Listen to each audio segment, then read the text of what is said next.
Explore the endless bounds of space with all new LEGO building sets. From engineering wonders like LEGO Technic NASA Apollo Lunar Roving Vehicle to astronaut dog walkers, there is a perfect LEGO set for everyone on Earth. First launched in 1978, space sets have been igniting people's curiosity through the ultimate creative medium of LEGO bricks. Their newest collection is sure to propel the wonder for exploration and adventure across the galaxies. Be inspired by LEGO sets that are out of this world. Visit Amazon.com/LEGO Space to see the full collection. Welcome to How to Survive with Danielle and Christine, the show that teaches you how to survive the things that can kill you.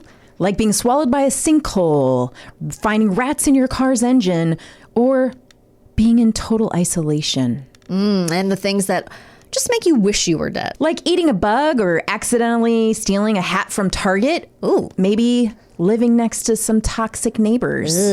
Let's get into it. Theme song. Ground is shaking under our feet. Mountains on fire, flooding in the street. Can't breathe the air, can't fight the feeling. Gobbling down Xanax ain't the way to be dealing. Gotta do better than just getting high. We gotta stick together if we're gonna survive. How to survive.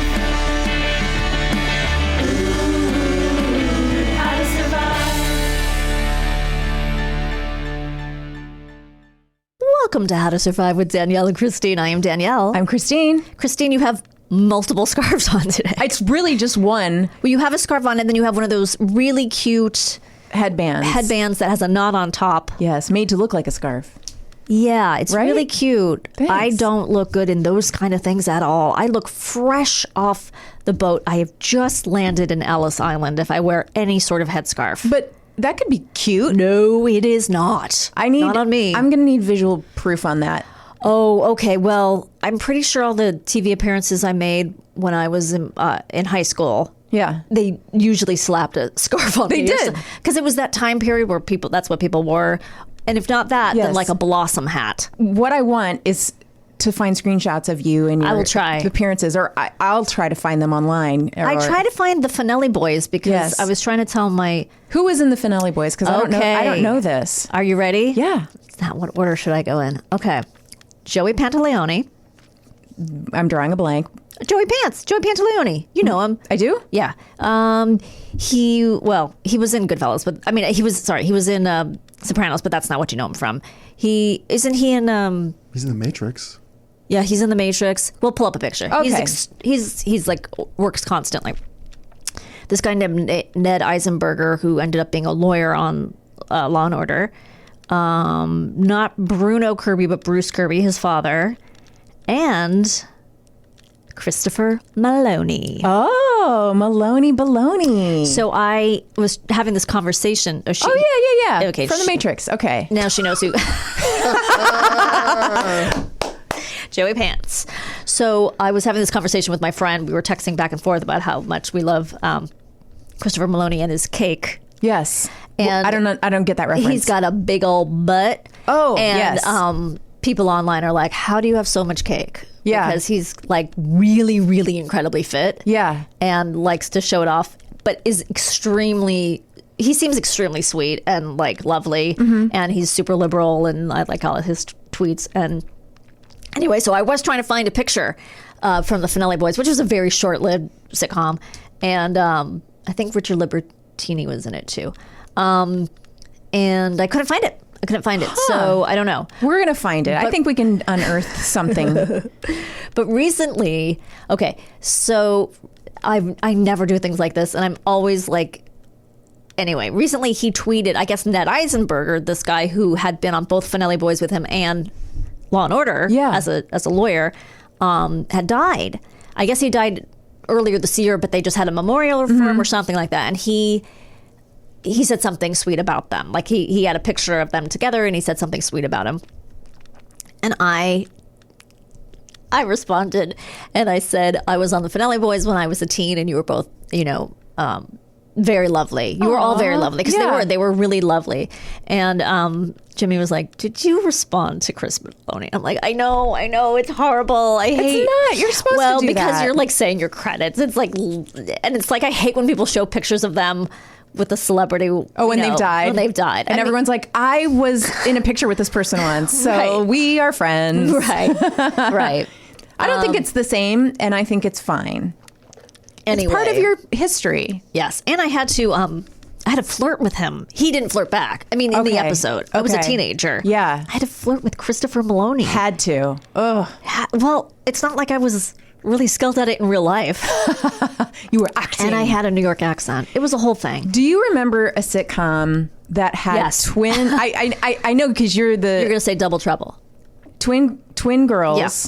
They're still around, I think. Maybe one person played both twins. And were they in their 20s? Yes. Yeah. So I know exactly who you're talking about.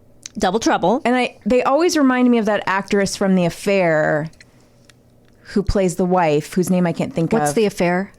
It's with the guy from The Wire who is now going to play the new Prince Charles in The Crown. Okay. And yeah, okay. Yeah. You know who I'm talking about? I think he's English or Scottish or Welsh. I just watched half of the first episode of The Crown. Oh, I didn't know the new one was out. Yeah, it's all out. With Imelda Staunton. Yes. I'm excited. So you know who I'm talking about, even though I can't recall his name. I don't know the show The Affair. Is it in a movie? It's on Showtime. Okay. And why can't I think of this actress's name? She's great. You know her. She's in everything. And this isn't the actress from the sitcom. She was on ER, right? Is that who you're talking about? Yes. Moira Tierney? Yes. Maura Tierney. So I love her. It's not Maura Tierney who's from the sitcom, but it's an actress who you'd go, oh, Maura Tierney adjacent. Okay. So they were twins. Okay. The show was called Double Trouble. Okay. They are the sister of Katie Sagal. No way. They are the sisters of Katie Sagal. You're blowing my mind right now. And there were I don't know if you know who the Funny Boys are, but the Funny Boys were two guys who were a comedy team. I think they were also in Some Kind of Wonderful, just in a scene where they're playing. I don't know this. Yeah, dice or something. But Jim Vallely was. Yeah, he's showing her. Yes. I obsessed about them. I wanted to be them. They were so cute. Okay, listen with their little bangs. Listen to this. Okay. So I've had a song stuck in my head my entire life. Okay. That pops into my head probably once a week from an episode of that show. Really? Maxi Burger, yum, yum, yum. Maxi Burger makes you want to hum. I remember that. You Because do? one of them was an actress. Yeah, and she went on this commercial audition, Yep. and she had to sing this, and maybe the other twin actually ended up going on the audition because there's always switcheroos. One was straight-laced and one was... the actress. Yeah, and then something. the story in real life was actually they were the other way around. Yes. So, okay, so these guys, the Funny Boys. Sorry, Jim That's okay. Vallely. Jim Vallely is a really successful TV writer now. Yes. I think he wrote on Arrested Development. But his daughter... So inside Hollywood. But anyway, his daughter, Tanis Vallely, Yes. went to school with me, and she was the little girl on Head of the Class. Okay. If you remember Head of the Class? It was in high school, but there was one little kid. I don't remember the little kid, but keep going. Okay, so they were all geniuses. Okay. And she was the little kid. Anyway, that was Tanis. So we had some day where I think the Funny Boys came and performed for us or something because it was like a performance day. I was trying to remember if the girls came, the twins. But Yes. I don't think the twins came. I think it was just the Funny Boys. Well, I have a question about Head of the Yes. Class. Was the teacher the DJ from WKRP Yes. in Cincinnati? Howard Hessman. Yeah. Oh my gosh. Then he was replaced with the Scottish comedian. Billy Connolly? Thank you, Billy Why was he Connolly. replaced? Was he a I think he problem? just- He just wanted to do other projects? I don't know. Maybe Garen will. I forgot. I've never heard that Howard Hessman was a problem. So I loved WKRP in Cincinnati. Love it so much. I loved that show.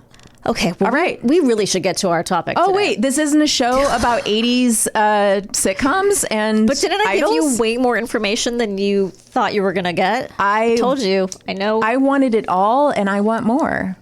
I can't remember their names, but I know it is Seagal because they are her sister. And isn't Katie Sagal's daughter also somebody in Hollywood now? I don't know. I feel like she has a daughter who is a big actress now. I did not know that her entire family was like a big entertainment Hollywood family. And I more. thought it just her parents, her brother, her sisters, really? they're all in the business. I thought it was just her. I didn't even know she had siblings like that. Yeah, So I don't I've know where learned- those twins went, but now I'm going to do a deep dive. Okay. Today we are going to learn how to survive isolation. Oh, I think I'm really primed for this. There's a couple of different kinds of isolation we're going to talk about. Okay. We're going to talk about like hyper isolation, extreme isolation, and also kind of what we went through with COVID. Great. Isolation. I want to hear both. I feel like this is really good for us. Yeah. Okay. We all want to be alone from time to time to escape the demands of our colleagues, Karen, or the hassle of crowds, but not alone. For most people, prolonged social isolation is all bad, particularly mentally. We know this not only from reports by people who have experienced it firsthand, but also from psychological experiments on the effects of isolation and sensory deprivation, some of which had to be called off due to the extreme and bizarre reactions of those involved. Naked burrowing. I wish I had a piece on naked burrowing here. Why does the mind unravel so spectacularly when we're truly on our own? And is there any way to stop it? We've known for a while that isolation is physically bad for us. Chronically lonely people have higher blood pressure, are more vulnerable to infection. I don't know if that's because they're just in bed and they have bed sores or something. Are also more likely to develop Alzheimer's disease and dementia. Loneliness also interferes with a whole range of everyday functioning, such as sleep patterns, attention, and logical and verbal reasoning. The mechanisms. I'm sorry, I am extra stuffed up lately because of, I don't know, the Loneliness? I could use with a little more loneliness. The mechanisms behind these effects are still unclear, though what is known is that social isolation unleashes an extreme immune response. Interesting. A cascade of stress hormones and inflammation. This may have been appropriate in our early ancestors when being isolated from the group carried big physical risks, but for us, the outcome is mostly harmful. Yet some of the most profound effects of loneliness are on the mind. For starters, isolation messes with our sense of time. One of the strangest effects is the time shifting reported in those who have spent long periods living underground without daylight. The mole people. Oh, the mole. I'm glad you're going to talk about the mole people.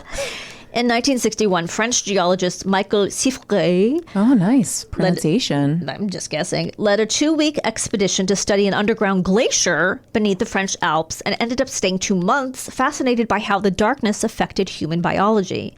He decided to abandon his watch and live like an animal. Oops. Well, I know people who do that just in their own homes. While conducting tests with his team on the surface, they discovered it took him 5 minutes to count to what he thought was 120 seconds. Oh, boy. So it really screws with your sense of time. A similar pattern of slowing time was reported by Maurizio Montalbini, a sociologist and caving enthusiast. In 1993, Montalbini spent 366 days in an underground cavern near Pesaro in Italy that had been designed with NASA to simulate space missions, breaking his own world record for time spent underground.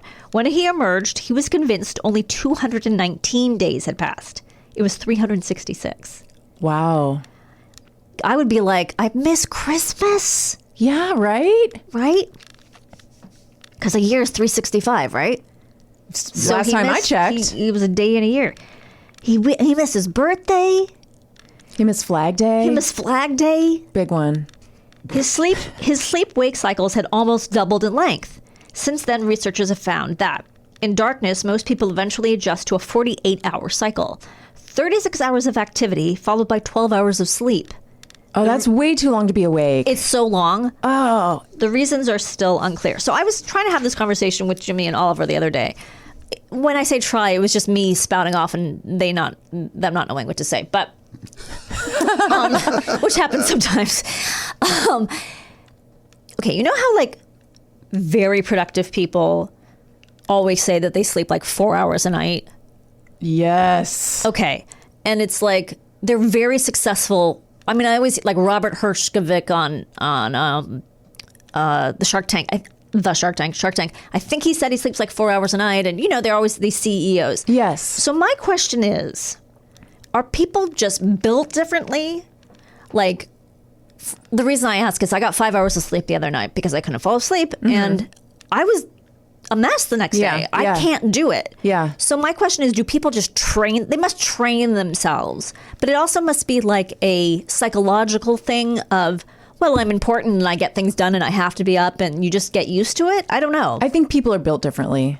So you do think people are built differently? I really think people are built differently. I don't think it's something you can do through willpower, Okay. or because you want it enough, or because Right. you like decide that's what you're going to do. Because I just don't think you can, like, I live with someone who can do less sleep. Oh. And not that amount. Yeah. But like when we went through like when our kids were babies, and we didn't get much sleep because, you know, they would get up, we'd have to get up every hour and feed them. And so we'd maybe get like 4 or 5 hours sometimes. Right. He would be functional and fine and be able to still go to work and like be kind of in a good mood and move through the day. And I was a wreck. Yeah. A wreck. And it's the same now, where it's like he might not get a good night of sleep because, you know, the cat's jumping on us and biting our faces and the kids are coming in Stealing and out your soul. stealing our breath, stealing our online identity.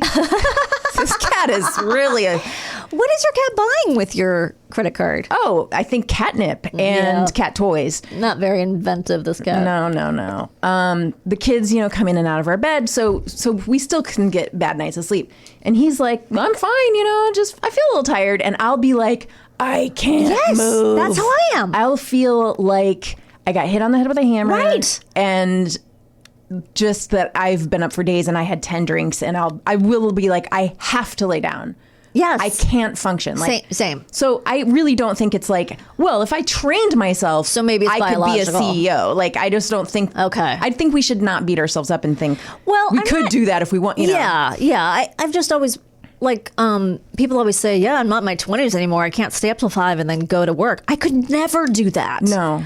Even when I was going out in my 20s, You'd feel it. I'd look at my watch Yeah. and go, okay, I have to go to bed now. I have to leave now because I have to get 8 hours of sleep. I have to Yeah. work. Like, there's also a sense of responsibility, but also I just can't function.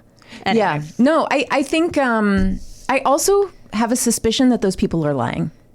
Well, that's A little quite bit. possible. You know, like I don't necessarily, when they are like, oh, I only need 4 hours of sleep. I'm like, How yeah. much coffee are you drinking the next day if you only have 4 hours of sleep? yeah. And It's like, is it really? And like, are you napping through the day too? Like, I don't know if I believe. I don't know.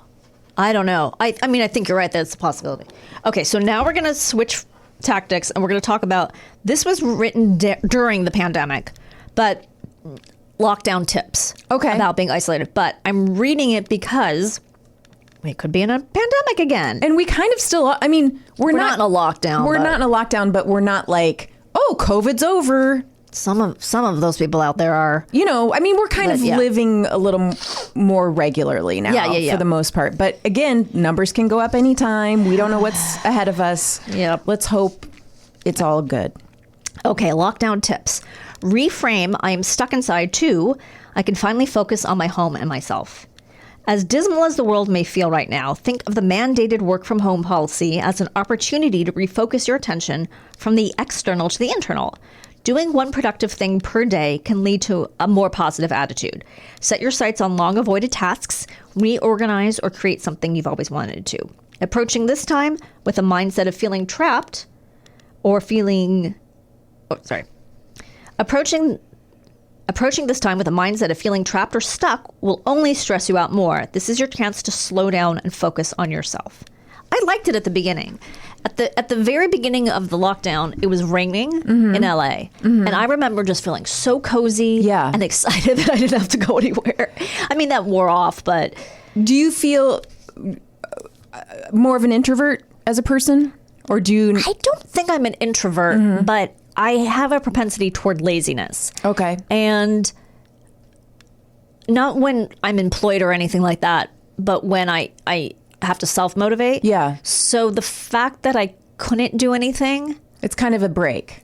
Or like an excuse. Kind of psychologically, yes, it gave me an excuse. Yes. I liked it. I think I'm an introvert when it comes to social outings, where if I have a reason to get out of it, I'm kind of happy, where it's like, well, I don't have to go to any, you know, there's not going to be any weddings or, you know, birthday parties out in public. Like that for me was like, yay. There's no events with more than 5 people. Yeah. Hooray. Well, I didn't even do those. I mean, I didn't even do 5 people, but Well, for a long time, I didn't either. Yeah. I mean, it was like somebody would come over, we'd sit out on my deck. outside, yeah. Apart from each other. And we were like, is it okay if I remember it was like, I'll bring my own drink. Yes. And we won't touch each other's glasses. It was we really sprayed it was- vegetables. Yeah, it was like, remember wiping off your grocery Yes. bags? Like, it was pretty intense for a while. Okay. Stay close to your normal routine. Try and maintain some semblance of structure from the pre-quarantine days. For those individuals with children, sticking to a routine might be easier. I think it would be harder, but however, as you work from home, it could be tempting to fall into a more lethargic lifestyle, which could lead to negative thinking. Yep. Garen. I don't know what you're talking about. Okay. Wake up and go to bed around the same time. Eat meals, shower, adapt your exercise regimen. I did that. Get out of your PJs. That's hard for me to do. Yeah. I really like being in my PJs. Yeah. Right? It's like, why do I want to put on hard pants again? No. Well, I sometimes I just put on PJ adjacent clothes. Yes. What are athleisure wear? I did that too. So It'd be like it would be like getting in from one set of these are my bed sweats and Yes. these are my in the world sweats, daytime sweats. I did that too. Do laundry on Sundays as usual. Not only will sticking to your normal routine help you activate. Not only will sticking to your normal routine keep you active and less likely to spiral, it will be easier to readjust to the outside world when it's time to go back to work. 3, avoid obsessing over endless coronavirus coverage. Freeing up your day from work or social obligations gives you plenty of time to obsess. And if you have a tendency to consult Google for every itch and sneeze, you may be over-researching the pandemic as well. Choosing only certain credible websites for a limited amount of time each day will be in your best interest during this time. 4, a chaotic home can lead to a chaotic mind. With all the uncertainty happening outside your home, keep the inside organized, predictable, and clean. Setting up mental zones for daily activities can be helpful to organize your day. For example, try not to eat in bed or work on the sofa. Just as before, eat at the kitchen table and work at your desk. Tell my family that. Do they regularly eat in bed? No wonder you have rats. Well, oh, the icicles, the popsicles. the popsicles, and I've had to get my kids to stop eating in the living. Like they want a snack, while they watch TV shows. Oh, which we do that a lot. I wouldn't mind, but my kids aren't very good about taking stuff back into the kitchen when they're done. So then it's like me constantly taking bowls and crumbs and things. Make them do it. Do you have a dustbuster? I do make them, but it's a lot of nagging. Yeah. That's funny because I remember when they were 3, Yeah. they got up from the dinner table and put their dishes in the dishwasher. And I was like, holy shit, I'm doing something wrong because these kids are doing shit my son doesn't do and he's way older than them. Yeah. I mean, they are good about certain things. Yeah. It's just, it's constant. Yeah. I mean, I think this is regular parenting, right? Yeah, it's of just, course. you feel constant like reminding. constant, mean person. Yeah. Just nodded along as if I have a clue what regular parenting is like. Garen's like, Yeah, absolutely. yeah, I know this. You're your own child and your own parent. That's true. Okay. Additionally, a cluttered home can cause you to become uneasy and claustrophobic of your environment, so keep it tidy. 5, start a new quarantine ritual. With this newfound time, why not do something special? like a blood sacrifice. But do it at the same time every day. Well, yeah, that's what I meant. Because you don't... Yeah, because you have your needle or your knife and your bucket. Got it all set up. Yeah, that's a good idea. For example, perhaps you can start a daily journal to jot down thoughts and feelings or a blood sacrifice. Yeah, either or. Or take a walk every day at 4. We did that. We took walks. We did too. Nothing my son hated more than family walks. My son Hated too. them. Hated them. Alex was game for it, but Benji would be like, so mad. Why do we have to do this again today? We just did this yesterday. And 6, use telehealth as an option to talk to a professional if your anxiety becomes unmanageable. And we would give a shout out to which one if they were our sponsor, but they're not. Right. Not yet. Okay. I have a kind of sprinkling of stories. I love sprinkles. Okay. And I like those What did you call cupcakes, too. sprinkles growing up? What did I call sprinkles? You mean the kind you put on ice cream? Yes. I don't remember. You may have just called them sprinkles. I don't know. What did you call them? Wait, Garen, what did you call I them? think I just called them sprinkles. Okay. Some people call them jimmies. Never heard that. You're kidding. No, I'm not kidding. I've never heard that. Well, I've heard like recently that's an East Coast thing, but I swear to God, we called them that growing up. I really You called them jimmies too? I thought we did. Have you ever taken that test on the New York Times that tells you answer a bunch of questions about what you called things? No, and that it tells sounds like you fun. exactly where you're from. Oh, that's fun. I mean, mine guessed like specifically Really? Northeast Ohio. Yeah. Really? It'll be like, did you call this kind of sandwich a hoagie or a this or that? Like, it asks you specific Okay. regional what you called things. It's really fun. I don't know if I would remember because everything's so interchangeable now. You'd think that, and you'd think it's like, oh, it's not gonna. Yeah. And it places you. I mean, it Okay. did for me. Send it to me if you Yeah, can think of it. I'll find it. Okay. Sarah Shroud's mind began to slip after about 2 months into her incarceration. She heard phantom footsteps and flashing lights and spent most of her day crouched on all fours listening through a gap in the door. Wait, can you tell me a little bit more about Sarah, where she is? Going to. Oh, That's sorry. The next paragraph. Well, I got excited. This is a journalist's, way to paint a picture. Oh, okay. You want me to feel very invested, and guess what? I am. That summer, the 32-year-old had been hiking with 2 friends in the mountains of Iraqi Kurdistan. Doesn't sound like a great idea. When they were arrested by Iranian troops after straying onto the border with Iran. What's wrong with Yosemite? Right? It's really nice there. Accused of spying, they were kept in solitary confinement in Evin prison in Tehran, each in their own tiny cell. She endured almost 10,000 hours. I was going to do the math and figure out how many days that was, but I forgot. She endured almost 10,000 hours with little human contact before she was freed. Why don't you do it now in your head? Real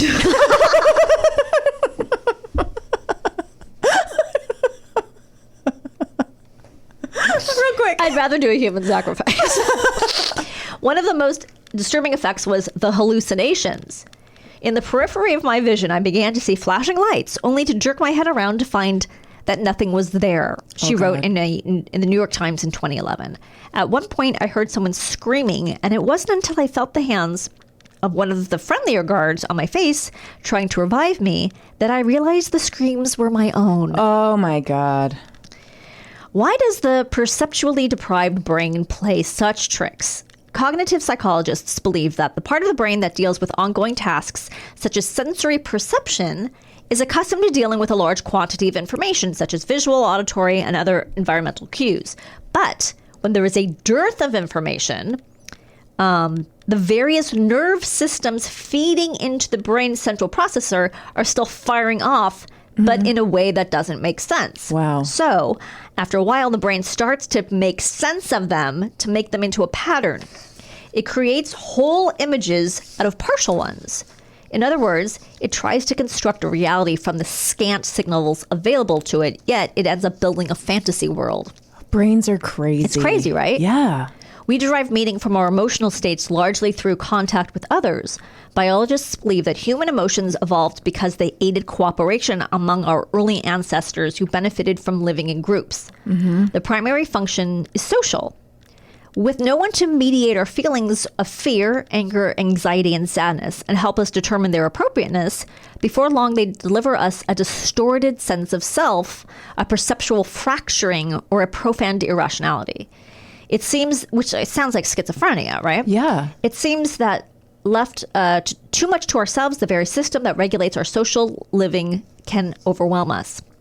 Take the 25,000 inmates held in super maximum security prisons in the U.S. today. Without social interaction, supermax prisoners have no way to test appropriateness of their emotions or their fantastical thinking, says Terry Coopers, a forensic psychiatrist at the Wright Institute in Berkeley, California, who has interviewed thousands of supermax prisoners. I thought supermax was like a store, like a Staples store. I thought it was like the really big pad you need when you're having like a really heavy flow. Yes. Right? It's all of those things. It's like Smurf. Yeah. It's all of those things. This is one of the reasons many suffer anxiety, paranoia, and obsessive thoughts. This is what you want to do to people who are in prison, right? Right. Who already have like maybe committed some kind of heinous crime. Is deprive them from reality. Is you want to? Is you really just want to jumble up their brain? Yeah. And then go, all right, back out into the world with you. Right. Seems like a good plan. Craig Haney, a psychologist at the University of California, Santa Cruz, and a leading authority on the mental health of inmates in the U.S., believes that some of them purposefully initiate brutal confrontations with prison staff just to reaffirm their own existence, to remember who they are. Wow. Yeah. That makes me sad. This is sort of interesting. Coping strategy. Social isolation is not always debilitating, however. Are some better than others at coping? And can you train yourself to resist the worst effects? Here, scientists have fewer hard answers, but we can at least look to the lessons of individuals who thrived or floundered under isolation. Okay. When Shroud, we're back to Shroud now, was imprisoned in Iran, she was arguably among the least equipped people to cope because her incarceration came out of the blue. Sure, she didn't have time to prepare. Yeah. People in her circumstances have their world suddenly inverted, and there's nothing in the matter of their taking, no narrative of sacrifice or enduring for a greater good to help them derive meaning from it. Mm-hmm. They must somehow find meaning in their predicament or mentally detach themselves from their day-to-day reality, which is a monumental task when alone. Hussein al-Shahristani... Good job on that. Thank you. Managed it. He was Saddam Hussein's chief nuclear advisor before he was tortured and shed away in Abu Ghraib prison near Baghdad after refusing on moral grounds to cooperate on the development of an atomic weapon. He kept his sanity during 10 years of solitary confinement. Oh my gosh. By taking refuge in a world of abstractions, making up mathematical problems like 24 into 10,000. Oh, right. That would take me 10 years. That would take me... Oh my God. He is now Deputy Energy Minister of Iraq. So he was able to cope. Yeah, just some people are just, it's a purposeful thing. You have to, maybe those people can sleep 4 hours a night. Look. You know what we would probably do is just run through like the entire season of Cheers. Oh yeah. We just go through every sitcom. Yeah. Starting name all the characters and every I'd go like Three's Company, move my way up through like Love Boat. Right. Sometimes when I can't sleep, I do stuff like that. Yeah. And that works, so I'm sure it'll work in solitary confinement. When I can't sleep, I imagine myself like winning an award. And then people who are more successful than me are in the audience watching me win the award. Oh yeah, I think you've told us that before. Does that help you sleep though? It just feels good. Oh, okay. I just go through every interaction and conversation. And question it. Yes. Right. I do that just throughout my day, most of my day. Yeah. And texts too. And I'll be like, should I go back and retext and apologize because I said that a way Never that go back. They can construe as being weird and they're maybe offended by it? And then I go, oh, you're being crazy. Mm-hmm. Yeah. Don't do that because then you're going to point out how crazy you are to that person. I think what we've learned is that if either of us or any of us were to be confined to solitary confinement for 10 years, when they took us out, they'd find like all the branches of the Gary Marshall shows, spin-offs, all the Happy Days spin-offs. Yes. Marked in excrement on the wall. And then it just says shit on it. Okay. All right. Okay. Edith Bone. Oh, wait a second.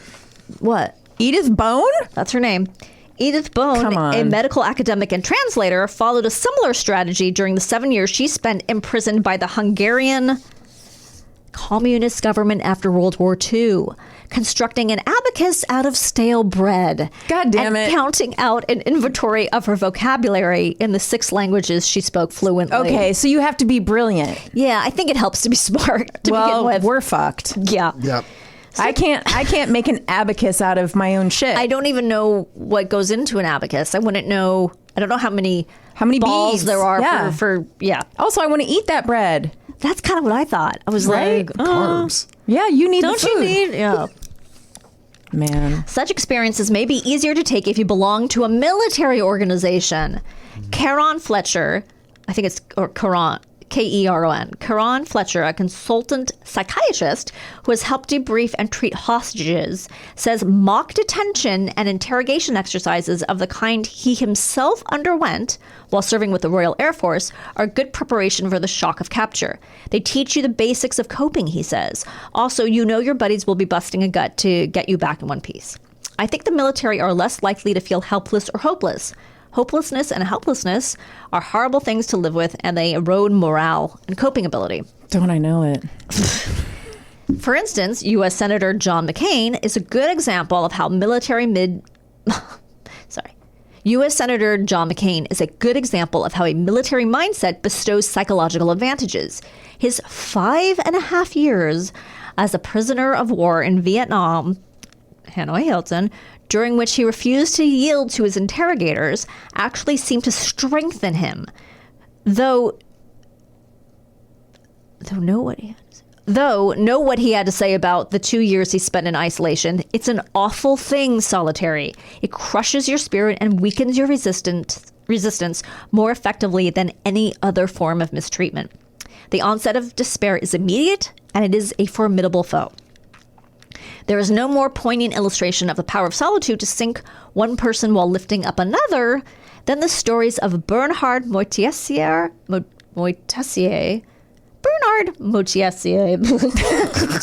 I like every way you're pronouncing this. Moitessier and Donald Crowhurst, two of the competitors of the 1968 Sunday Times Golden Globe Round the World Yacht Race. Wait, can we add more words to that? I don't know if that's affiliated with the Golden Globes or the Sunday Times. Maybe all? Or what Sunday Times of what city. Sounds I don't know. very English. Yeah, I bet it is.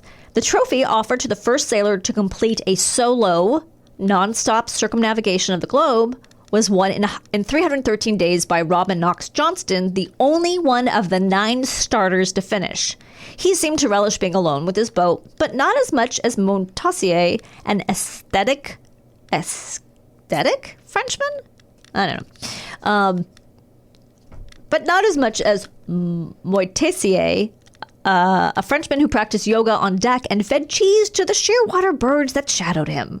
Moitessier found the experience so fulfilling and the idea of returning to civilization so distasteful that he abandoned the race despite a good chance of victory and just kept on sailing, eventually landing in Tahiti after traveling more than halfway around the world again. I continue nonstop because I am happy at sea, he declared, and perhaps because I want to save my soul. Wow. Crowhurst, meanwhile, was in trouble from the start. He left England, you were right, ill-prepared, and sent fake reports about his supposed progress through the southern seas while never actually leaving the Atlantic. That's how I would do it. That's more like my situation. But really, you would be not like I need help yeah, no, I'd definitely be asking for help right away. Drifting aimlessly for months off the coast of South America, he became increasingly depressed and lonely, eventually retreating to his cabin and consolidating his fantasies in a rambling 25,000-word philosophical treatise before jumping overboard. He's very incel. His body was never found. What message can we take from these stories of endurance and despair? The obvious one is that we are, as a rule, considerably diminished when disengaged from others. Isolation may very often be the sum total of wretchedness, as the writer Thomas Carlyle put it. However, a more upbeat assessment seems equally valid. It is possible to connect, to find solace beyond ourselves even when we are alone. It helps to be prepared and to be mentally resilient. But we shouldn't underestimate the power of our imagination to knock over prison walls, penetrate icy caves, or provide make-believe companions to walk with. They were saying that people at sea or lost, on deserted islands or whatever, often anthropomorphize objects, like in like Tom Castaway, Hanks, with the Wilson the volleyball. Yeah. So that's so try fascinating. not to be alone too much. Because you can go cuckoo in the cabeza. That's why we're all here together. That's right. Right? Yeah, and in fact, we will be back with another person. Yay! We're making ourselves less isolated. I'm so excited. Right after this. Welcome back to How to Survive with Danielle and Christine. Danielle. Christine. It's so good to see you again. It's so good to see you. It's been so long. I know I always miss you. When I pee, you Yeah. miss me? I'm always like, Danielle. Where's that stuffed up little Jew? That's how I refer to Where'd you. she go? People say, how's that stuffed up little Jew doing? Yeah. In the first half of the show, Yes. we talked about how to survive isolation. But Yes. now we're going to talk about how to survive horrible neighbors, Oh, I can't the wait. opposite of isolation, with our very special guest, Sharon Houston. Sharon Houston. Hello. For those who don't know, Sharon, first of all, Chris and I have each been friends with Sharon, but separately. Yes. For many, many years. Years and years. I guess we just knew her, but didn't know each other or something. Since we were babies. And You can find Sharon at Go for Sharon on Instagram and TikTok. That's right. And Go for check her Sharon. out. Go for she's Sharon. a comedian. She's extremely funny. And she's also a TV producer. Yes. Yeah. Like unscripted TV. Unscripted TV, and then I just finished producing a documentary, a feature documentary. Really? you. Can you tell us what it's about? It's about the history of queer comedy. Okay. Oh, It's fascinating. really fascinating. I learned so much about the struggles of Yeah. gay people, non-binary people, trans people, and how far they've had to push just to be heard, Yeah. just to get stage time, just to be welcome at an open mic. Yeah. And it's going to be absolutely brilliant. It's directed by Paige Hurwitz. It's I love Paige. Yeah, she's amazing. And it's going to be so good. I can't wait till it comes out. Oh, cool. And are there... oh, wait a second. So I'm guessing then, if it's directed by Paige, that Wanda Sykes makes an appearance? She does. Okay, very Yes, cool. yes, yeah, yes. because they work together a lot. I know. Well, they're producing partners. yes. Yeah. Right. Do we know when it's coming out? Yeah. Or I don't know. I think January is the date that it will be coming out, but I don't know. You never know. Like they always put something on the calendar, and then you never know when it's going to be released because it's going to be on Netflix. And is there a title for this? Not yet. Okay. We were bouncing around title ideas. Just to give the title of the film more, gravitas a little, because it's really funny, but there's also some really poignant, heavy moments Yeah. within the film that are just so powerful. Like it's going to blow your minds. Because I had a suggestion, but maybe it's not. A Gay Old Time. Would that be okay? Yeah, no. No, okay. No, not at all. But thanks for playing. I could do this all day. Sharon. Hi. Hi. Oh my God. What is your crazy neighbor story? Okay, so check this out. This is crazy, Yeah. and I'm just going to tell you the end of the story now, and then we'll go back. No, Are you sure you want to do that? I'm positive. Okay. Okay. Because I want people to know, if anybody's listening that has crazy neighbors, you have to move. This is like a Sunset Boulevard situation where we're starting at the end. We're starting at the end. And you are the dead guys narrating the movie. Yes, Okay. and then we're back in, or like Desperate Housewives, kind of. You know what I mean? I For the didn't TV watch people. it. Oh, okay. The woman who killed herself narrates the Oh, story. that's right. Yeah. I Yeah. did watch a few episodes Yeah. before I finally was able to confront myself and say, this is not for you. I loved that show. I Did did you? too. I loved it. So good. I thought it was really good. Yeah, I thought it was really good. So I lived in this apartment for 6 years, right? When I first moved in, my neighbor had a girlfriend, a gay couple, lesbian couple. And then within like a month, the girlfriend moved out. And I was like, oh, okay. And everything was fine. Cute little building in Windsor Square, nice neighborhood. And then the single girl started dating someone that she met on Tinder. Okay. And then lesbians, they move in right away. I've heard this as a stereotype. I don't know why that exists. Second date, they bring a U-Haul. Yeah. Yeah, second date Yeah. is the U-Haul. Third date is we're going to IKEA and Pottery Barn, and then that's it. Like they lock it down. The lesbians, they don't Yeah. waste time. They do not fuck around. They're like, I like you. Let's do this. I right? wonder why though. I wonder why. is it that women are is. just ready faster usually, like in general? I just wonder because I'm never like I was ready going to that say quickly. I'm not. I wasn't either when I was dating. So I don't. Anyway. Yeah, so they moved in right away, and initially it was like a love fest, and I used to call them the sex neighbors. Yes. But they didn't have any consideration for anyone, and they would have the sex with the windows open. Now, I don't know if you've ever heard two women have sex. Okay. Or I shouldn't say all women who have sex because I have sex with men, and I'm not a screamer or a very loud, but I know that some people are. You know, they like to really express themselves and get into so you're it. saying 2 women. Okay, I see what you're saying. Right, but the noises that they made were so, it was like a sex repellent. Like, it didn't make you horny. You were like, I'm repelled. I never want to have sex again. This is disgusting. And me and the neighbors would talk about it, like, did you hear what happened? And we were all like, yeah, it's just the most disgusting sounds you've ever heard. Okay, but was there dialogue? Yes. Okay, what was the dialogue like? The dialogue was the typical dialogue that you would expect to hear, like I'm almost there, Okay. I'm coming, but the guttural noises, like the human noises, the exchange of fluids, those noises. Wait, what? Yeah, like you could hear. No. Yes. Like slapping sounds? It was like dolphins. Like dolphins. I swear to God, it was like an e and then a splash. It was disgusting. What? Wait, I have a question. Was one of them a dolphin? No, they were Okay. 2 human beings. Okay. Like literally, it was the most, it was like hearing a car wash. There was lots of splashing noises. Squelching? Yes, squelching, squishing, Ew. splashing, screaming, all of it, right? And I'm sorry, were you right next to them or? Yes. Okay. Right next door. It was 5-unit building. Okay. So it was like geez. So it's they're in one the of those- center, and then there's 2 girls on the outside, me and my other neighbor who I'm still friends with, and then 3 people upstairs. Okay. Two bedrooms and 1 studio. Right? So it was like 3 and then 3. So 6 units. Sorry.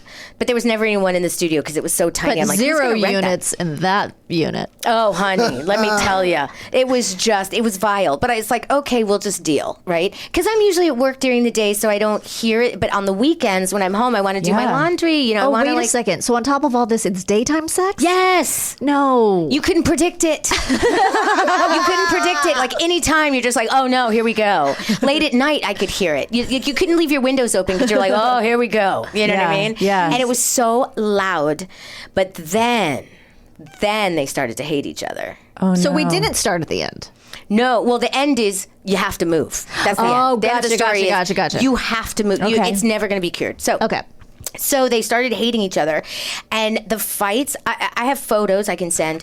I have photos. I have audio. I recorded some audio. Were you making a documentary about them? No, I was actually just trying to protect myself because I was scared. Oh. Like we all were scared. Oh, they were having physical fights? Oh yeah. Oh, no. They were having physical fights to where they would like throw each other's stuff out into the courtyard and out into the front Wow. yard. Jesus. Now these are professional women. Yeah. They have like real jobs. They're professionals. Yeah. But they act like they were raised in a barn. Like they act like crazy loose crazy people. Like Okay. just like Yes. like with no manners, no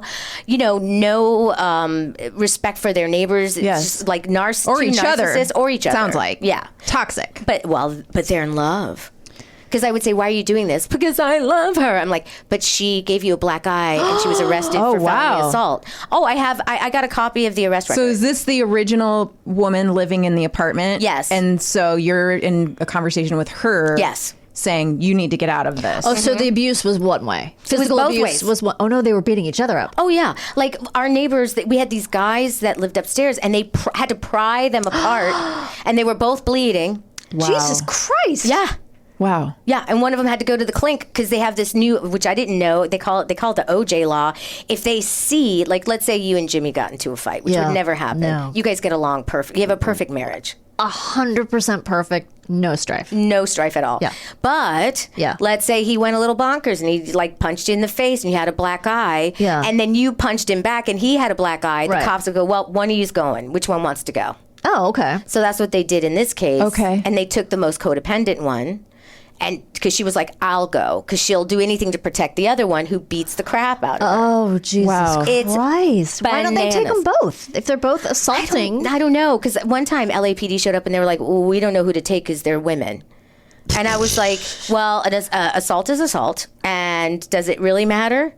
Like, Well, I think Yeah. they're saying they didn't know who was assaulting who. Isn't that what they're saying?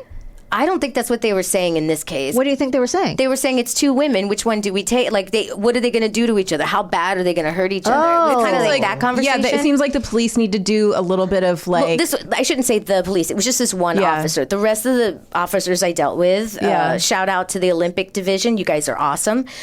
They were really, they did their best to like intervene and protect. Yeah. How often was this happening? All the time, at least 3 times a week. Wait, 3 times a week the cops were called? No, I told everyone stop calling the cops because they thought I was calling the cops and I wasn't. Yeah. The only time I called the cop, I didn't call the cops at this time. They, one of them, when they were having one of their blowouts, one of them screamed, "She's got a gun." This is what they would do. "She's got, help me. She's trying to kill me. Help me." Like screaming at the top of their lungs. So someone would call the cops because the whole block heard it, right? And then they'd get mad at me and go, "Why did you call the fucking cops?" And I said, "Well, first of all, I didn't call the cops, but you were screaming, 'She's going to kill me. She's call got a the gun." cops." Yeah. So somebody called the cops. Yes. And so they would blame me and then they would threaten to hurt me. That's really scary. Sharon. Scary. But they would go out of town for work or they'd go out of town for a vacation for like months at a time. So then we would all kind of like go, "Oh, okay. All right. We can deal. You guys could get therapy for your PTSD. Yes, totally.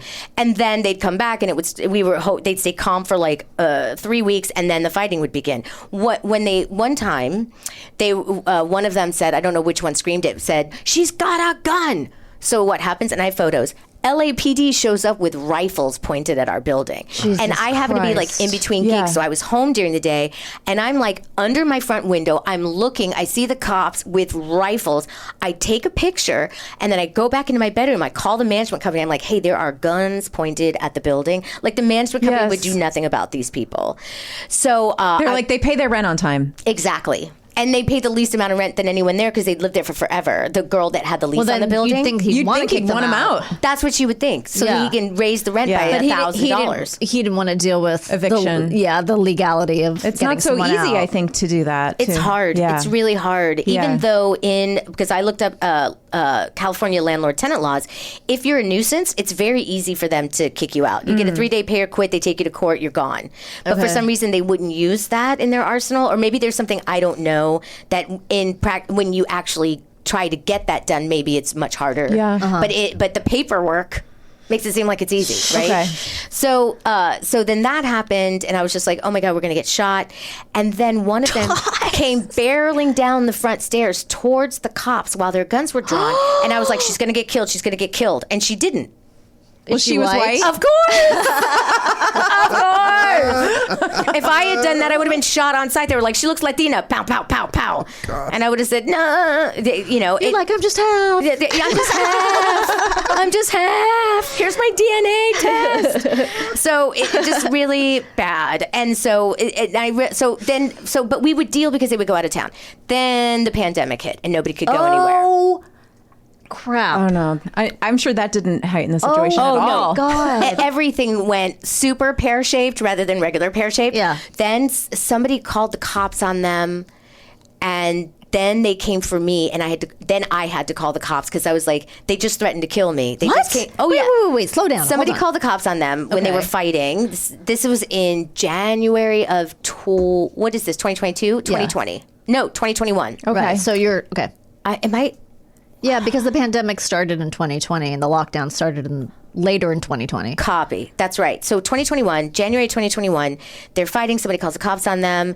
And then after the cops leave, they come around my back window and they go, you better watch your back, bitch. And you better run for the fences because we're going to come get you. And I was like, they said that to you? Yes, all the time though. But I would just ignore it. I've got audio of them like trolling me every time. Oh my God, yes. Sharon. It sound like they're in some kind of murder gang or something. Totally. These are not rational people. They don't act like rational people.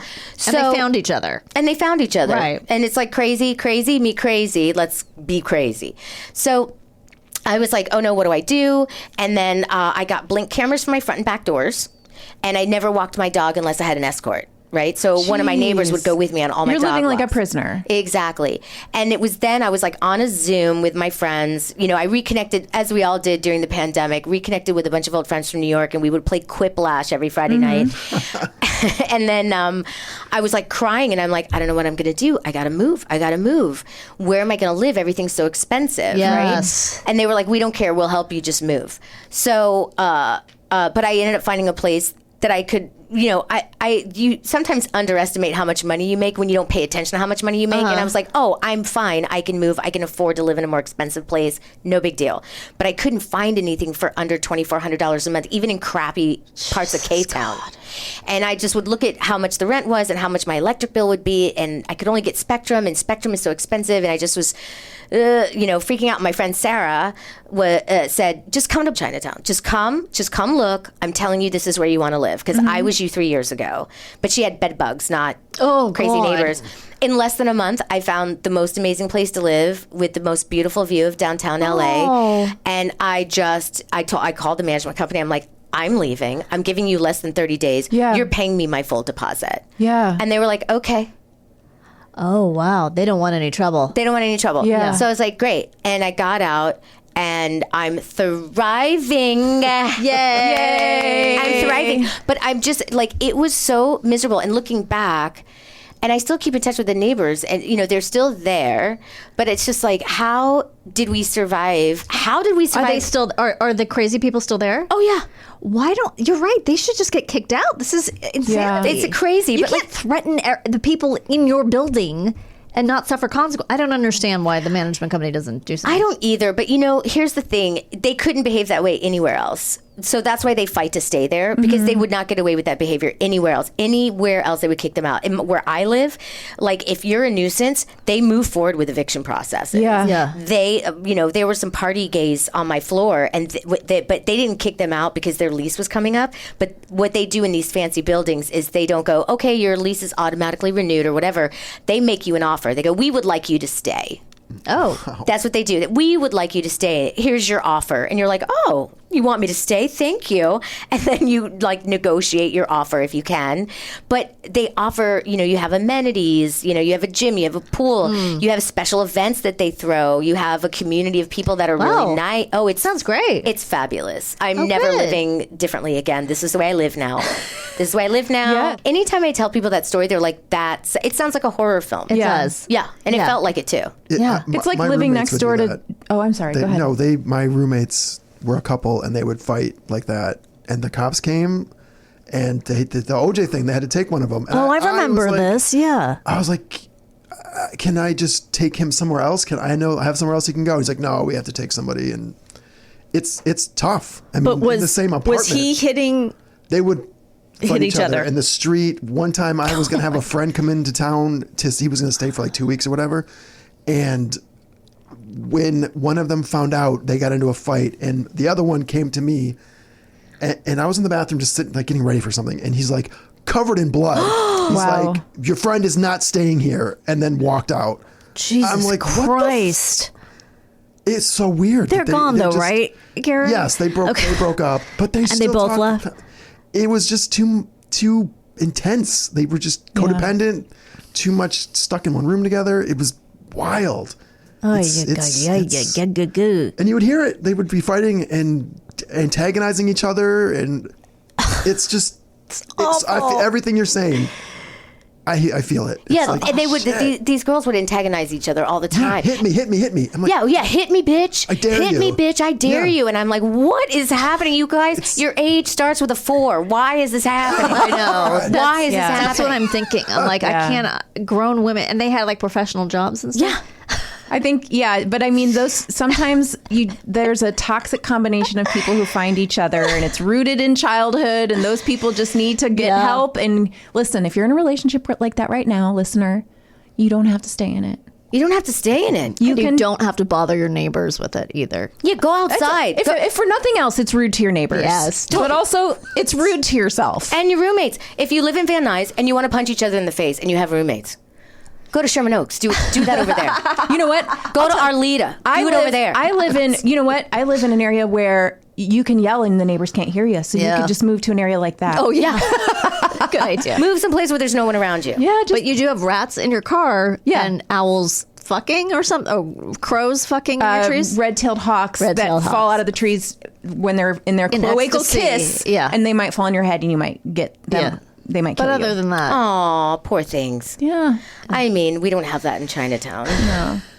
Sharon, thank you so much. That was an amazing story. Crazy. We're Horrifying. so glad you survived Bonkers. it. I'm alive. You are, and you have a gym and a pool in your building. Yeah. Good for you. And a fridge, a magic fridge. What's a magic fridge? It's like every table, they put food in it, and you just point at a thing, and you're like, yeah, I'd like to have a burrito. And then the door opens, and you eat the food. Wait, So what? if What are you talking about? Yeah, so if you're like, I don't feel like cooking, I'm just going to go downstairs and see what's in the magic fridge. And so there's meals in there and Wow. smoothies and breakfast, lunch, dinner, fresh fruit. And then you just take your card and you go, yeah, I'll have this for $4 or $7. Beep. And then the door opens and you take the food. It's fabulous. Oh my god. Okay, so advice to anyone that's living next to crazy neighbors is be, first of all, a kick-ass successful producer like Sharon. Well, I have to work my ass off, Work but your it's ass off. fine. Well, that's why it took us so long to get her here. Yeah, that's 'Cause she true. works Oh, yeah, that's true. does. I all haven't been able to. the time. Yeah. So thank you for now that you have a little time off, like a minute for coming in, because we really appreciate you using your time off to come see us. Oh, my God, please. So be really successful Yeah. and then get a magic fridge. You could get a magic fridge. You could in have your a life. magic fridge, and we have Amazon lockers. So when I get a package, No I get a text way. message, and they're like, "Hey, you have a package." I'm like, "Oh!" And then I go downstairs with my phone, and I scan a barcode, and a door opens, and I get my package. I love this. Okay, Okay, well, with thank you. that, With that. we are going to take a break and come back with what did we learn today? So much. Chris, Hi, Danielle. are you ready to learn what we learned today? So much so. Okay, The Finelli Boys, the show I was on, is an American sitcom television series that aired on NBC from September 8th, 1990 to February 16th, 1991. Those were the days. Those were the days. Double Trouble is an American sitcom television series that aired on NBC from April 4th, 1984 to March 30th, 85. I cannot believe it was only on 1 year. It was so much a part of my life, that show. How did it leave such a big impression on us? Because they were so adorable. Right? Those girls were so cute and natural. Anyway, the series stars identical twins Jean and Liz Segal as Kate and Allison Foster, two teenagers living under the watchful eye of their widowed father. I'm going to try to find that clip. Howard Hessman, oh, this is funny. Howard Hessman came to loathe the head of the class, telling a reporter in 1989 that the show was a disposable frivolity and he was not doing the show that I was led to believe I do, and it's difficult for me to get off that. It was no WKRP in Cincinnati. Apparently. But that show was funny. It was funny. It had good characters. Yes. Make a friend or you will die. I think I have some. Focus on yourself. Thank you. Establish a healthy routine by scheduling your blood sacrifices at the same time each day. You know what? I find that works for me. Yes. In the North, first, maybe start your sourdough bread. Do the sacrifice. Maybe by the time you're done with the sacrifice, it will have doubled in size or whatever it's supposed to do. I'm going to give this advice to my dad. I like it. In the Northwestern United States, sprinkles are often referred to as jimmies. Jimmies, in this sense, are usually considered to be used as an ice cream topping, while sprinkles are for decorating baked goods. What? But the term can be used for both. No. Has anyone tried to put your husband on top of ice cream? That would be so cute. It would be so It'd be cute. so delicious. Never not ice cream. So let me see. In the Northeastern, it is the North. Here's the thing. I think what happened was we went to a particular ice cream shop, and I can picture it and everything. I just can't remember what it's called right now. And maybe they use the word jimmies. Because that's where they were from. They were maybe Eastern folk. Maybe. Okay. And that's why I know both. I don't know. It's possible. Can I tell you something really crazy really fast? Yes. Have I ever told you what the name of the tree lawn is from where I'm from? You know what the strip of grass between the After the sidewalk? sidewalk? Uh-huh. Yeah. There's no name for it here, right? No. Is there a name for it where you're from? I don't. If there is, I don't even. So, when I came here, I called it the Devil Strip.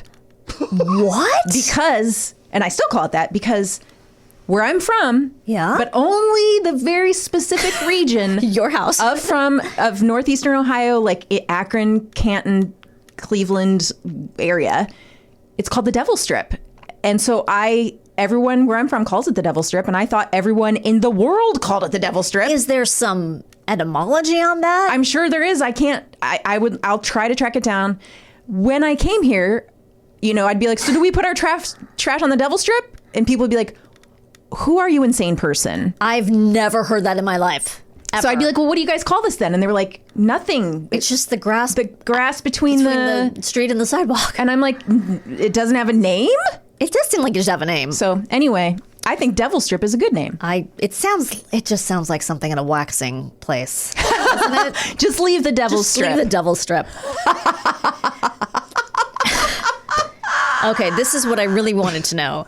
10,000 hours is just over 416 days. Good job figuring that out, Danielle. No, I didn't figure that out. That was Mr. Guerin, and I'm assuming his calculator. The good old noggin. The good old noggin. Oh, and my fingers that typed it into the calculator. That's a lot. Again, friends or death. It's your choice. Friends. I think friends. Friends. Stick together. Friends. Stick together. Are we writing a song? I think we are, once again. Gosh, we're good at it. Well, until next time. Remain calm.